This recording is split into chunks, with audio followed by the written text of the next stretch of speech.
یہ حدیث ہے، نبی کریم صلی اللہ علیہ وسلم نے فرمایا آسانی پیدا کرو، تنگی پیدا نہ کرو، سکون پہنچاؤ، نفرت نہ ڈلاؤ۔ لوگ اس کا بڑا عجیب مطلب نکالتے ہیں۔ اب یہ حدیث انہوں نے بتائی، پھر ادھر آگے انہوں نے پھر اگزامپل دی ہے کہ اس حدیث میں تو بتایا گیا ہے کہ آپ آسانی پیدا کرائیں، تنگی نہ پیدا کرائیں، نفرت نہ پھیلائیں۔ تو پھر جب ہم لوگوں کو یہ کہتے ہیں کہ آپ نماز پڑھیں، تو پھر اس میں پھر لوگ آگے سے اس طرح کے جواب دیتے ہیں کہ آپ کیوں ہمیں تنگی پیدا کر رہے ہیں۔ اس طرح بولیں کہ آپ ایک ہی نماز پڑھ لیں تو کافی ہے، یا کسی کو بدعت سے روکا جائے، یا کسی کو کسی اس طرح کی بری کام سے روکا جائے، تو وہ ان چیزوں کو لے آتے ہیں کہ آپ جو ہے نا آسانی پیدا کرائیں، لوگوں کے اندر نفرت نہ ڈلوائیں، یہ چیزیں بتا کے اس طرح لوگ تنگ ہوتے ہیں بہت زیادہ۔ تو آپ آسان چیزیں جو ہے نا کریں، آپ دین کے اندر آسانی ہے صرف۔ شیخ صاحب اس کو آپ تھوڑا سا کلیئر کر دیں لوگوں کے لیے۔ جی بالکل، آپ کا سوال بہت ہی اہم ہے، یا جس بھائی نے یہ سوال بھیجا ہے بہت ہی اہم سوال ہے۔ پہلی بات تو یہ ہے کہ دین آسان ہے، ان الدین یسر، دین آسان ہے، اور جو بھی شخص دین پر غالب آنے کا ارادہ کرے گا تو دین ہی اس پر غالب آئے گا، وہ دین پر غالب نہیں آ سکے گا۔ یہ نبی کریم صلی اللہ علیہ وسلم کی حدیث کے الفاظ ہیں۔ اور اسی طرح قرآن مجید کے اندر بھی اللہ تعالی نے فرمایا کہ ما جعل علیکم فی الدین من حرج، کہ اللہ تعالیٰ نے تمہارے لیے دین کے اندر کوئی تنگی نہیں رکھی ہے۔ اللہ تعالیٰ نے دین کے اندر تمہارے لیے کوئی تنگی نہیں رکھی ہے۔ اور جب اللہ تعالیٰ نے روزے فرض کرنے کا حکم نازل فرمایا، یا ایھا الذین آمنوا کتب علیکم الصیام کما کتب علی الذین من قبلکم لعلکم تتقون، پھر آگے اللہ رب العزت نے مسافر کو اور اسی طرح مریض کو اجازت دی کہ وہ روزہ چھوڑ سکتے ہیں اور بعد میں وہ روزہ قضا کر سکتے ہیں۔ تو اللہ تعالیٰ نے فرمایا کہ یرید اللہ بکم الیسر ولا یرید بکم العسر، اللہ تعالیٰ تمہارے لیے آسانی چاہتا ہے اور تمہارے لیے تنگی نہیں چاہتا ہے۔ اور اللہ تعالیٰ نے کئی جگہوں پہ کئی آسانیاں بھی پیدا کر دی ہیں۔ مثال کے طور پر ہر نماز کو اپنے اپنے وقت پہ ادا کرنا ضروری ہے، جیسے کہ اللہ نے فرمایا کہ ان الصلاۃ کانت علی المؤمنین کتابا موقوتا، کہ مومنوں پر نماز جو ہے وہ وقت مقررہ کے اندر فرض کی گئی ہے۔ لیکن اللہ تعالیٰ نے مسافر کو اجازت دی ہے کہ مسافر جو ہے وہ دو نمازوں کو اکٹھی کر کے پڑھ سکتا ہے، جیسا کہ ظہر اور عصر کو جمع کر کے پڑھ سکتا ہے، جمع تقدیم ہو یا جمع تاخیر ہو، یعنی ظہر کے ساتھ عصر کو پڑھ لے یا عصر کے ساتھ ظہر کو لیٹ کر کے پڑھ لے، دونوں طرح جائز ہے۔ اسی طرح مغرب اور عشاء کو جمع کرنے کی اجازت دی ہے اللہ تعالیٰ نے، کہ مغرب کو لیٹ کر کے عشاء کے ساتھ پڑھ لیں، یا عشاء کو ایڈوانس کر کے مقدم کر کے آپ مغرب کے ساتھ پڑھ لیں۔ تو یہاں پر آسانی پیدا کر دی گئی مسافر کی سہولت کے لیے۔ اسی طرح مسافر کی سہولت کے لیے فرد نمازیں جو ہیں ان کو قصر کرنے کی اجازت دی اللہ تعالیٰ نے اور اللہ کے رسول صلی اللہ علیہ وسلم نے، کہ آپ 4 رکعت والی نمازیں 2 کر کے پڑھ سکتے ہیں۔ تو دین کے اندر آسانیاں ہیں۔ دین کے اندر جہاں بھی کوئی تنگی آتی ہے، جہاں پر کوئی مشکل آتی ہے، تو وہاں پر دین کے اندر آسانی خود بخود پیدا ہو جاتی ہے، دین کی طرف سے پیدا ہو جاتی ہے۔ اب یہ جو حدیث جس کا انہوں نے حوالہ دیا ہے، وہ اصل میں نبی کریم صلی اللہ علیہ وسلم نے جو 2 داعی بھیجے تھے یمن کی طرف، تو ان کو نبی صلی اللہ علیہ وسلم نے یہ ہدایات دی تھی کہ یسرا ولا تعسرا، کہ تم لوگوں کے لیے آسانیاں پیدا کرنا اور تنگیاں پیدا نہ کرنا، بشرا ولا تنفرا، اور لوگوں کو تم بشارتیں دینا، لوگوں کے دلوں کے اندر تم نفرتیں پیدا نہ کرنا۔ اب اس حدیث کا معنی کیا ہے؟ اس کا معنی یہ ہے کہ آپ جب دعوت کے لیے جا رہے ہیں، تو آپ جب دین اسلام کی طرف دعوت دیں تو آپ آسانی اس طرح دعوت دیں کہ جس کے اندر آسانی ہو، جس کے اندر کوئی مشکل نہ ہو، اور اگلا بندہ جس کو آپ دعوت دیں تو وہ یہ نہ سمجھے کہ یہ میرے لیے یہ کام مشکل ہے، میں نہیں کر سکتا ہوں۔ اور آپ بشارتیں دیں اور اس قسم کی سخت باتیں نہ کریں کہ جس کی وجہ سے لوگوں کے دلوں کے اندر اسلام سے نفرت پیدا ہو، اسلام کے بعد احکامات سے نفرت پیدا ہو۔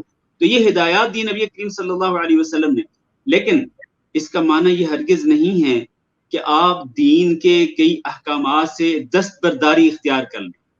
نہیں، دین کے اندر آسانی پیدا کرنی ہے، دین کے اندر رہتے ہوئے۔ دین کے اندر آپ نے بشارتیں لوگوں کو دینی ہیں، وہ بھی دین کے اندر رہتے ہوئے، قرآن و حدیث کے اندر رہتے ہوئے۔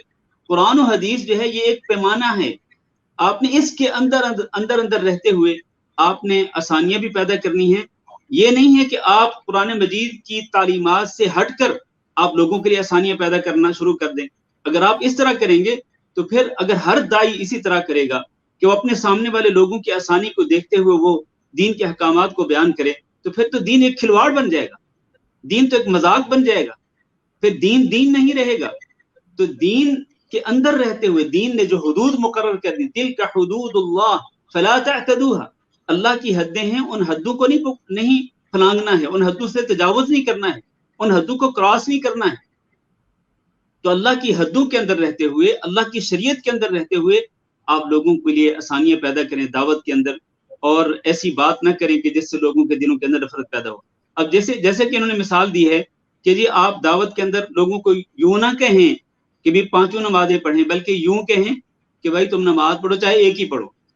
اب یہ اس کا اختیار کس نے دیا ہے داعی کو, دعوت دینے والے کو, اس کا کس نے اختیار دیا ہے کہ آپ لوگوں کو آپ اجازت دے دیں کہ بھائی نماز پڑھو چاہے تم ایک ہی پڑھو. یعنی 4 نمازوں کی آپ جو چھوٹ دے رہے ہیں اس بندے کو, آپ کس بنا پہ دے رہے ہیں؟ اللہ نے آپ کو اجازت دی ہے؟ کیا نبی کریم صلی اللہ علیہ وسلم نے آپ کو اجازت دی ہے کہ آپ لوگوں کو اس طرح چھوٹ دے سکتے ہیں؟ اور اسی طرح جبکہ نمازوں کا جو معاملہ ہے, نمازیں تو دین کا ستون ہے, ستون. 5 نمازیں دن اور رات میں پڑھنا فرض ہیں. ہاں آپ یوں تو کہہ سکتے ہیں کہ بھائی آپ 5 نمازیں پڑھیں, پابندی سے پڑھیں, چاہے آپ فرض ہی پڑھ لیں. یہاں تک تو آپ یہ لچک دے سکتے ہیں, آسانی دے سکتے ہیں کہ آپ 5 نمازیں پوری پڑھیں اگرچہ آپ فرض نماز ہی پڑھیں. یعنی اگر سنتیں نہیں بھی پڑھتے اگر آپ, تو آپ کو گناہ نہیں ہوگا. یہ ٹھیک ہے کہ آپ اگر سنتیں نہیں پڑھیں گے تو آپ سنتوں پر, سنتیں نہ پڑھنے کا جو, سنتیں پڑھنے کا جو اجر و ثواب ہے اس سے آپ محروم ہو جائیں گے. بہت بڑی خیر ہے سنتیں پڑھنے سے جو انسان کو ملتی ہے, کہ جنت کے اندر دن اور رات میں جو 12 رکعات ہیں سنتوں کی, فرض نمازوں سے پہلے اور فرض نمازوں کے بعد کی جو سنتیں ہیں, 12 رکعات جو پڑھتا ہے اس کے لیے جنت کے اندر ایک گھر بنا دیا جاتا ہے. تو انسان اس بہت بڑی خیر سے محروم ہو جائے گا.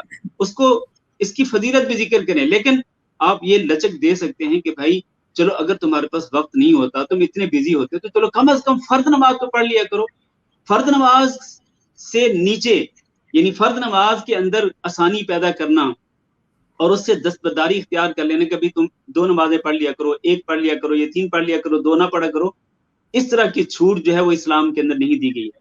پھر اسی طرح سے یہ جو کہا گیا ہے کہ جی اگر آپ ایک وظیفہ پڑھنے کی دعوت دیتے ہیں, ایک وظیفہ ہے, تو لوگ کہتے ہیں جی اس میں کیا برائی ہے, اس میں کیا حرج ہے, وظیفہ ہی ہے نا, یعنی اللہ کا ذکر ہی ہے نا, عبادت ہی ہے نا, اس میں حرج کیا ہے, اس میں حرج کیا ہے؟ یہ بہت اہم سوال ہے. اس میں حرج کیا ہے؟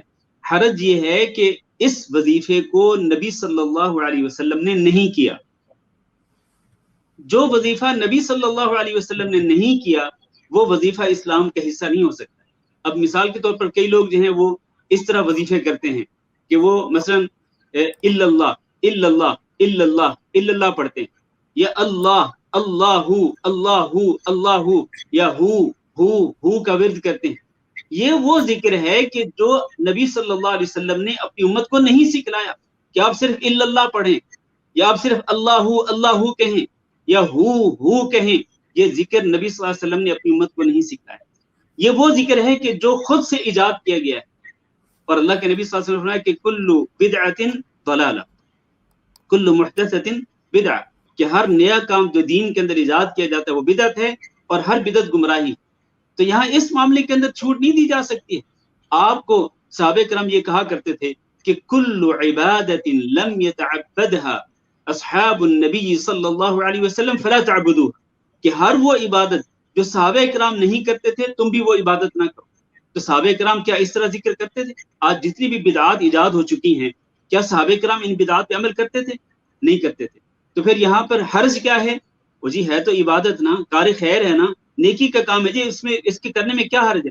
حرج یہ ہے کہ یہ کام نبی صلی اللہ علیہ وسلم نے نہیں کیا. لہذا اللہ کے اس فرمان پہ عمل کرنا چاہیے. یا ایھا الذین آمنوا لا تقدموا بین یدی اللہ ورسولہ, اے ایمان والو تم اللہ سے بھی آگے نہ بڑھو اور رسول اکرم صلی اللہ علیہ وسلم سے بھی آگے نہ بڑھو. ہم نے ابھی تھوڑی دیر پہلے جو حدیث ذکر کی ہے کہ وہ جو صحابہ کرام نے, ایک نے کہا تھا کہ میں ہمیشہ رات کو نماز پڑھوں گا, رات کو نہیں سوؤں گا, اور ایک نے کہا تھا میں ہمیشہ روزے رکھوں گا, تیسرے نے کہا تھا ہمیشہ میں شادیاں نہیں کروں گا. تو کیا یہ برے اعمال تھے؟ ہمیشہ روزے رکھنا کوئی برا عمل ہے؟ اور رات کو پوری رات تہجد پڑھنا کیا یہ برا عمل ہے؟ نہیں, نیک عمل ہے. لیکن نبی کریم صلی اللہ علیہ وسلم نے اس پر ناراضگی کا اظہار کیا. کیوں؟ اس لیے کہ یہ عمل نبی صلی اللہ علیہ وسلم کی سنت سے ہٹ کر تھا. تو اس لیے دین کے اندر آسانی ہے، اس میں کوئی شک نہیں. دین کے اندر تنگی نہیں ہے، دین کے اندر بشارتیں ہیں، لیکن دین کے اندر ڈرایا بھی گیا ہے کہ اگر آپ نماز نہیں پڑھیں گے تو آپ کو یہ گناہ ہوگا، اگر آپ روزہ نہیں رکھیں گے تو آپ کو یہ گناہ ہوگا، اس پر یہ پکڑ ہوگی، یہ سختی ہوگی، یہ اللہ کا مواخذہ ہوگا، یہ عذاب ہوگا، لعنت ہوگی. اگر آپ یہ کام کریں گے تو لعنت ہوگی، اگر آپ یہ کام کریں گے تو اللہ کا غضب آئے گا، اگر آپ یہ کام کریں گے تو اللہ تعالیٰ ناراض ہوگا. تو اس طرح کی چیزیں جو قرآن میں حدیث کے اندر بیان کی گئی وہ آپ کو بیان کرنی پڑیں گی لوگوں کے سامنے.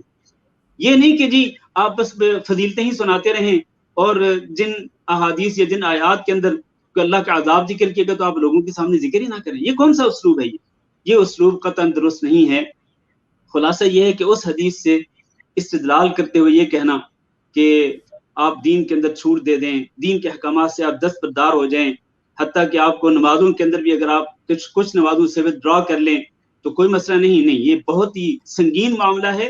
دین کے اندر رہتے ہوئے جہاں آسانی ہے آسانی پیدا کریں، جہاں لچک ہے وہاں لچک پیدا کریں، لیکن جہاں کوئی آسانی نہیں، دین کے اندر نمازوں کے معاملے کے اندر خاص طور پر سختی ہے، تو نمازوں کے معاملے کے اندر اس طرح نرمی نہیں پیدا کی جا سکتی کہ آپ پانچوں نہیں تو چلو ایک پڑھ لیں، دو پڑھ لیں.